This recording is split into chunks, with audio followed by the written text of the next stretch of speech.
Hello అండి. ఇది full protein food అన్నమాట.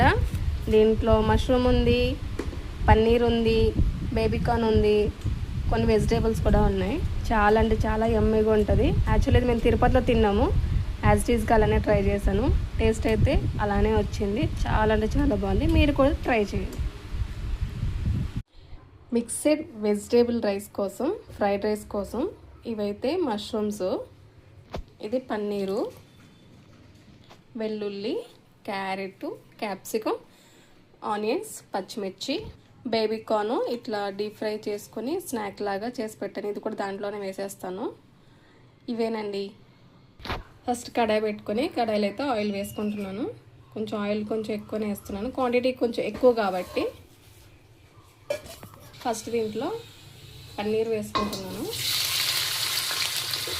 పన్నీర్ కాస్త ఫ్రై అవ్వడం కోసమని ఫస్ట్ వేస్తున్నాను. పన్నీర్ ఫ్రై అయిపోయింది. దీంట్లో వెల్లుల్లి వేసుకుంటున్నాను, పచ్చిమిర్చి వేస్తున్నాను, కరివేపాకు వేస్తున్నాను, ఉల్లిపాయలు వేస్తున్నాను, క్యాప్సికమ్ వేస్తున్నాను, క్యారెట్, మష్రూమ్ వేసేసుకుంటున్నాను. దండిగా వేసాను అన్నీ. సాల్ట్ వేసుకున్నాను. వెజ్జీస్ ఫ్రై అంటే స్మెల్ బాగా వస్తుంది. ఫస్ట్ ఫ్రై చేసిన పన్నీరు ఇంకా బేబీకార్న్ వేసేసుకుంటున్నాను. కారం, ధనియాల పొడి, కొంచెం గరం మసాలా, కొత్తిమీర వేసుకుంటున్నాను. ఇంకా రైస్ కూడా. ఫ్రైడ్ రైస్ అయితే రెడీ అయిపోయింది.